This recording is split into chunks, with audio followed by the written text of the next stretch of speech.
What's going on, Jerome's? So we've talked about we have a lot of respect for guys like Bucky Brooks, Daniel Jeremiah, NFL Network, dudes who have scouting experience and have seen what goes into team decision makings, and also I'm sure have contacts throughout the league still, just to get a little bit of insight on what teams are thinking, how they see the board, and then adjust their mock drafts accordingly. So Bucky Brooks put out his mock draft 3.0, and let's dive on in. There's some nice in there. Vikings offensive line, but yeah, we'll get into it. Number 1, Trevor Lawrence, boring. Number 2, Zach Wilson, boring. 3, Niners, Trey Lance, where I actually do think it's a bit of a coin toss right now, Trey Lance or Mac Jones. I think Trey Lance, if he reaches his upside and potential with that mobility, with that arm, with that decision-making, with Kyle Shanahan and those weapons, yeah, let's go. Sorry, Jimmy G, you're out. But maybe you'll be alive on Sunday. I don't know. We'll see if Kyle Shanahan goes Thanos on you or not. 4, Falcons, if they can't trade down, I don't believe there's trades in this draft.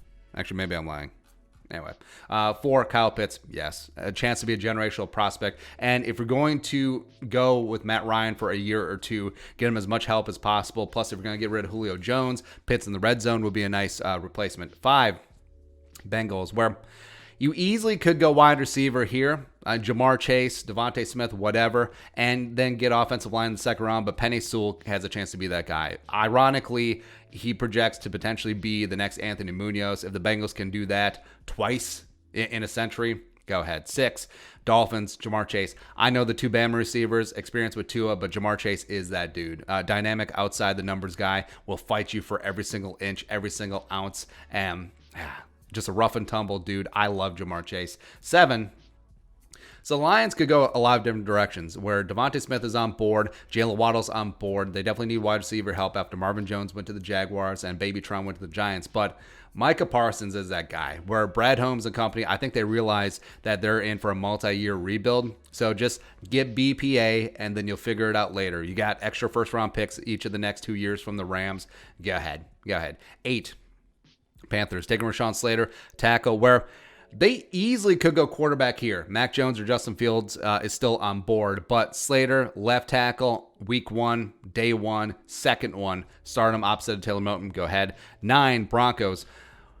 They could easily go quarterback here. Again, George Paton did not draft Drew Lock, but Mac Jones and Fields still there, but J.C. Horn, replacement for A.J. Bouye, even though they signed Fuller, but Horn has a chance to be that guy. First cornerback off the board, by the way. Vanjo gets his dude. Second cornerback off the board goes to the Cowboys. Yes, they need cornerback help. Yes, Bama, him and Trevon Diggs ad nauseum at this point. 11, the Giants have their choice between the Alabama wide receivers, and they go speed. Speed for days on the outside for Danny Dimes, trying to open up that running game with Saquon Barkley. I like this pick a lot, although I kind of wish that Jalen Waddle would have fell to the Eagles, because it would have been Jalen Waddle, Jalen Reagor at the receiver spots, and then Jalen Hurts at quarterback. The Jalen. But Devontae Smith falls to the Eagles at 12, where the Eagles could go a lot of different directions, O-line, linebacker, edge rusher even, but Devontae Smith, the Heisman Trophy winner, adds that dynamic element on the outside. I think him and Jalen Reagor could be a really nice 1-2 combination and give Jalen Hurts the best possible chance to succeed, even though their offensive line is still booty, plus they're going to trade Zach Ertz at some point. 13, so the Chargers easily could stick and pick here offensive line. Maybe they take AVT, keep him in the City of Angels. Christian Darrisaw is also in the realm possibility, but they go, F you, pay me. So Melvin Ingram aged out, but pay opposite of Joey Bosa. That's a really good edge duo, man. Especially in that division where you're going up against passing teams week after week after week. Just get after it. Get after that QB. 14. So the Vikings pick AVT, and this is similar to the Chris Sims mock that we also talked about today, where the Vikings go AVT, solid guard. I don't think that he's going to project outside to tackle, but you take AVT over one of the other tier 1 tackles, because Christian Darrisaw is still on board, man. He's just sitting there chilling. And in the Sims mock draft, Rashawn Slater was still on board, and Justin Fields was on board on both of them. So I get it. AVT. If at the end of the day you're coming out of the first round with a solid starter at left guard, plan his ass there, Ezra to left tackle, I get it, I understand it, I get it. But again, this is not an indictment on AVT. This is about other value that's available at 14. And there's no trades in this mocks. Maybe the Vikings would trade out a team trying to leapfrog the Patriots, trying to get Justin Fields before Belichick gets his hands on him. Sure, that makes sense. But Okay. 15, Patriots, Justin Fields. This is a perfect spot for him where they didn't have to trade. They still get their guy, sit behind Cam for a year, learn the offense. They can't run the same offense between him and Cam, and then McDaniels and Belichick just get their QB of the future. Wow. 16, Cardinals, where a lot of mock drafts have them taking a cornerback, which makes sense to replace Patrick Peterson. But Najee Harris has a chance to be that guy, where they let Kenyon Drake go to the Raiders. They signed James Conner, but Najee Harris has the power, has the receiving ability to really help out Kyler if Cliff Kingsbury will actually run the ball. We'll see. 17, the Raiders. This pick makes so much sense that I actually don't trust the Raiders to make it.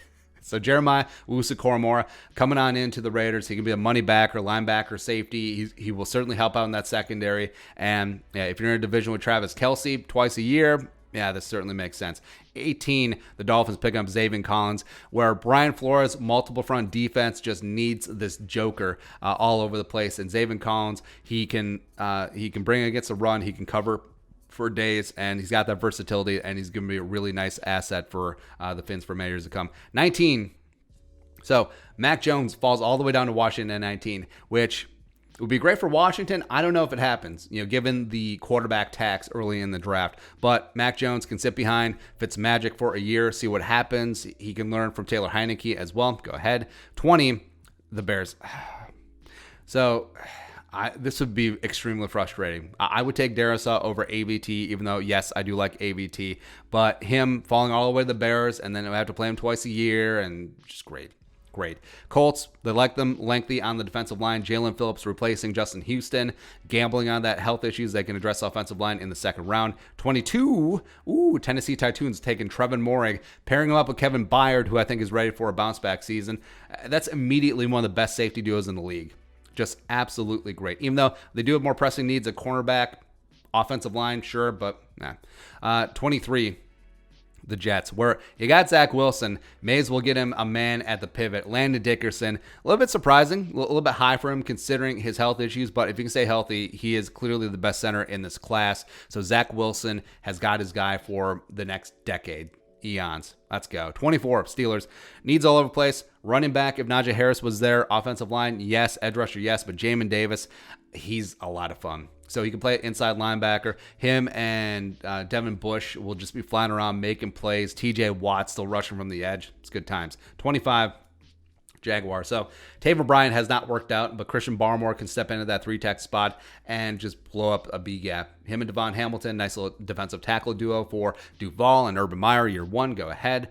26. So even though the Browns signed Clowney, it's on a 1-year deal, plus it's Clowney. So Tryon has a chance to be that long-term solution opposite of Myles Garrett rushing the edge. That's a really nice tandem. Hell, Tryon, Clowney, and Garrett, plus you do have Takk McKinley in the building as well. Wow, let's go. 27.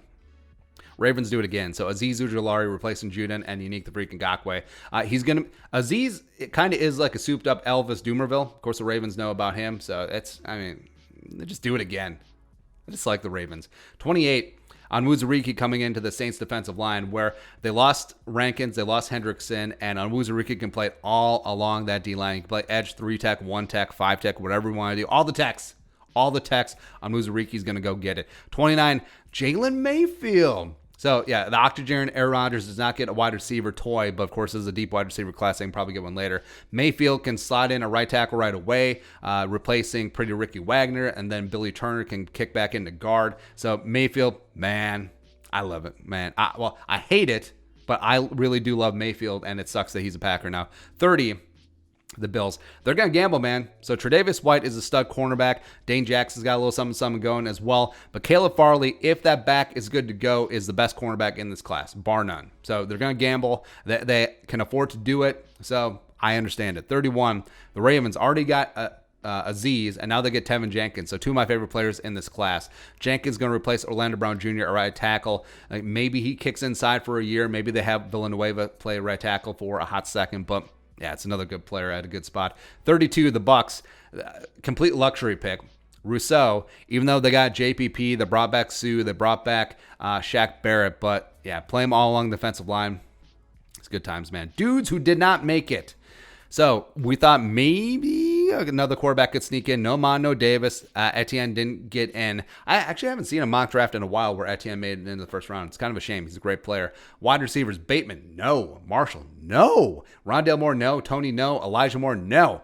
Freiermuth, no. Offensive line, Radons, Cosme, Eichberg, Leatherwood, Davis, Asai, away, no go either. Boogie Basham, Greg Newsome didn't make it again. What is going on? No Asante Samuel Jr., no Tyson Campbell, no Stokes, no Javon Holland either. So it'd be what it'd be. But like I said, this is like a lot of mock drafts where the Vikings are absolutely drafting for need, and I understand it. I respect it. And given the way that the free agency period is played out, they kind of have to do it.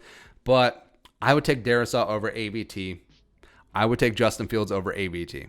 Just in terms of overall value, absolute value at 14. But like I said, there's no trades in this mock draft. I think this would be a pretty clear trade down spot. Maybe Washington prefers Fields over Mac Jones and would feel perfectly fine leapfrogging the Patriots at 15. I don't know. We'll see. But if it comes down to it and AVT is on the squad at the end of round 1, we're good. We're good. Big need. Check that box. AVT is going to be a stud guard for a decade. Let's go. Let's go. Be your thoughts. Bucky Brooks, mock draft 3.0. Let us know in the comment section below. Subscribe for daily Vikings takes. Want to support that work? Pull some in the Venmo. But till next time, Skol, production value.